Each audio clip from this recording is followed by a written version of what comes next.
Welcome back to Kathie's Coaching Podcast. I'm your host, Kathie Owen, your Chief Encouragement Officer for life, helping you reconnect to your heart, your vision, and your team.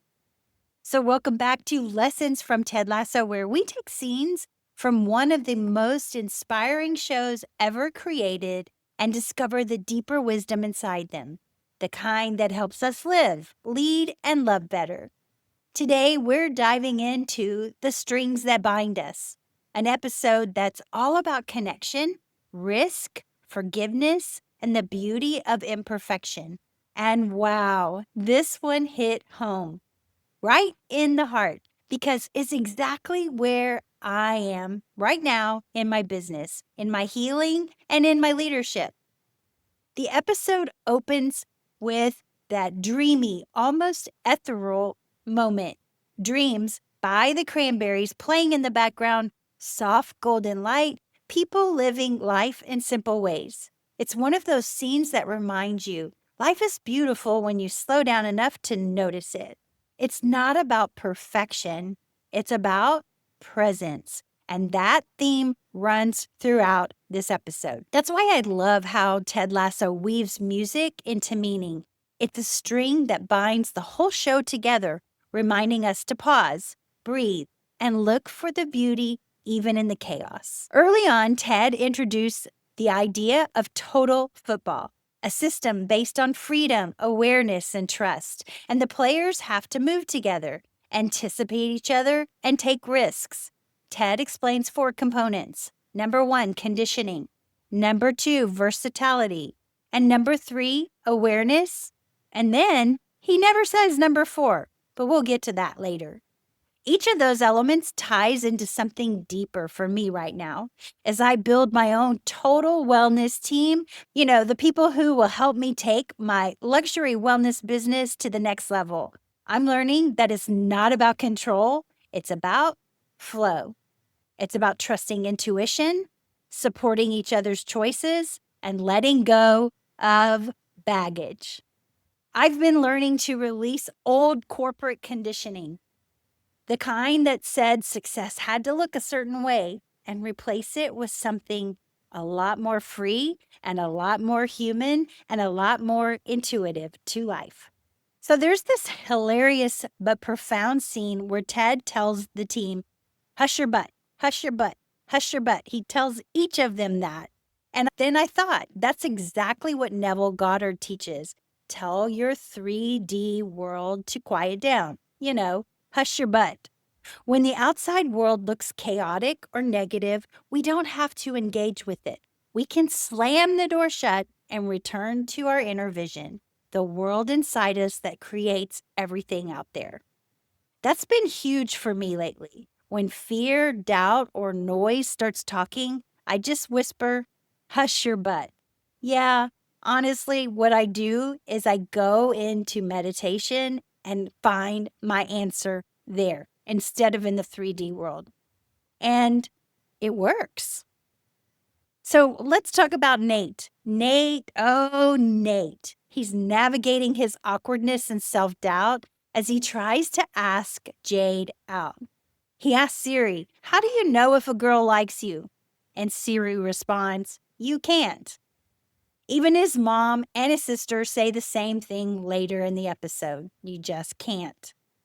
That's such a spiritual truth.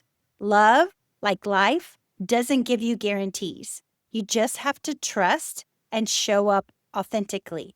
And I also want to add here, you need to have courage because when things are uncertain, you can either give in to fear or you can have courage and face it and trust and show up authentically. And this is so touching, I have to say.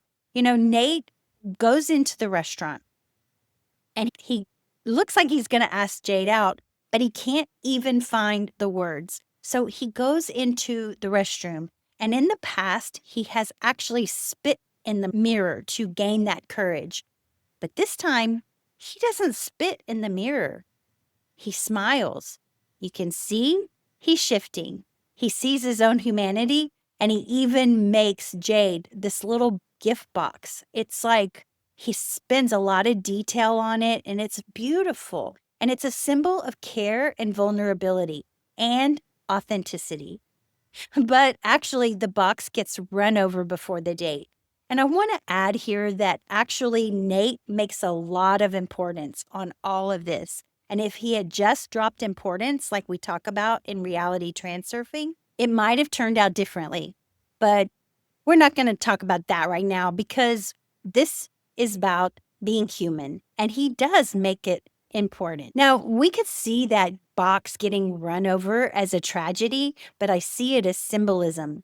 The box represents control. When we cling too tightly to how something should go, and you know I say this all the time, should is a dirty word. But when we cling too tightly to how something should go, life sometimes crushes the box to free us from the attachment. I'm going to repeat that because it's important. When we cling too tightly to how something should go, life sometimes crushes the box to free us from the attachment. And Nate still gets the date, and it turns out beautifully because the heart behind the box was what mattered, not the box itself. Meanwhile, May, the owner of the bar, gets frustrated at the pub because Richmond keeps losing and her business is slowing down. And the fans say they've humanized Ted and lost their objectivity. I love that line because it's a mirror for all of us. When you start leading with heart, people stop seeing you as a superhero and start seeing your humanness. And that's beautiful. That's what's happening in my business right now. I'm not trying to be perfect anymore. I'm not trying to follow all of these coaching guidelines or get on social media or even get on ChatGPT and ask, what should I do today? No, I'm following my intuition and I'm not trying to be perfect. I'm trying to be authentic. I'm trying to be real. I want people to see me, not a brand facade. I'm going to repeat that. I want people to see me and my authenticity and not some facade that I'm trying to put out there and package something that I'm trying to put out there that is not authentically me. So there's a trauma thread that goes throughout this episode, and it's got generational baggage. And this is a quick but powerful moment at practice where one of the players throws up whole Cheerios and he talks about conserving energy during a war. That's not just humor, that's generational trauma showing up. We inherit fear patterns, scarcity, and old beliefs from the generations before us. When I left my corporate job, I realized how much of my own family's programming was still guiding me. The safety first, don't take risks, keep the steady paycheck. That mindset. Breaking that is liberating, but it's also emotional work. Later in the episode, Sam's restaurant gets vandalized. It's ruined by propaganda in the government and prejudice, and he's heartbroken.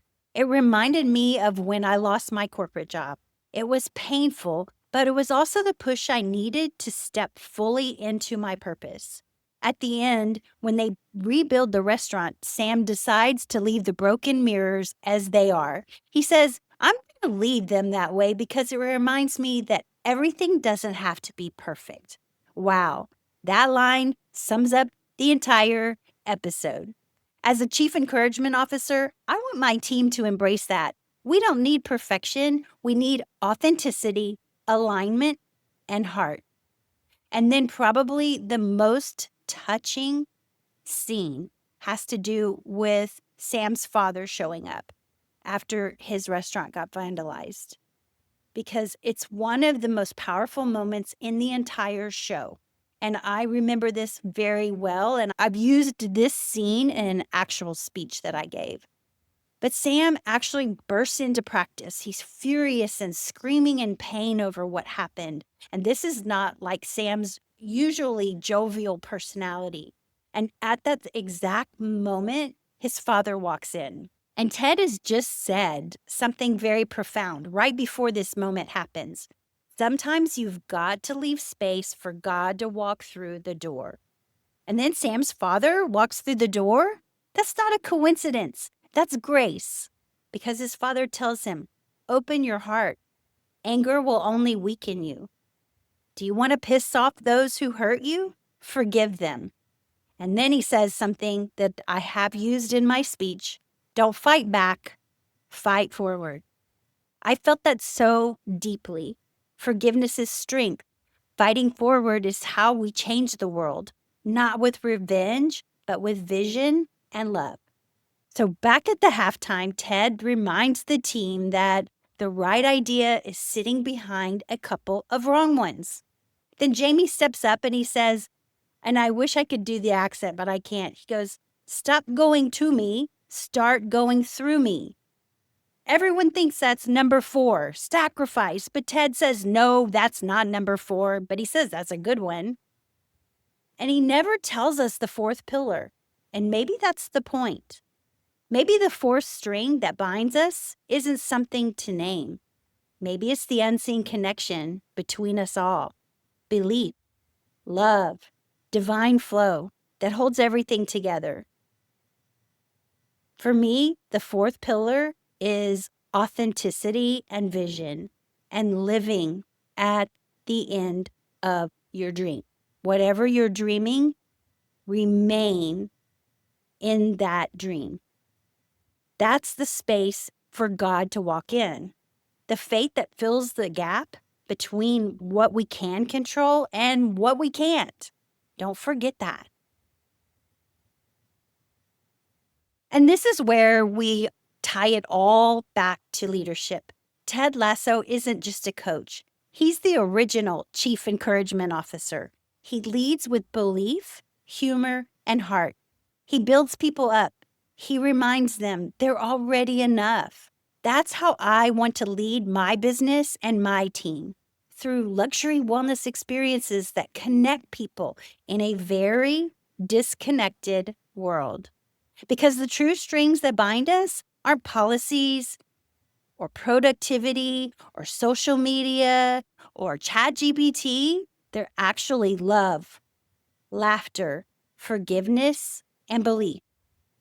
So if you're watching this right now and you've been struggling to find your team, your purpose, or your peace, remember, you don't have to be perfect.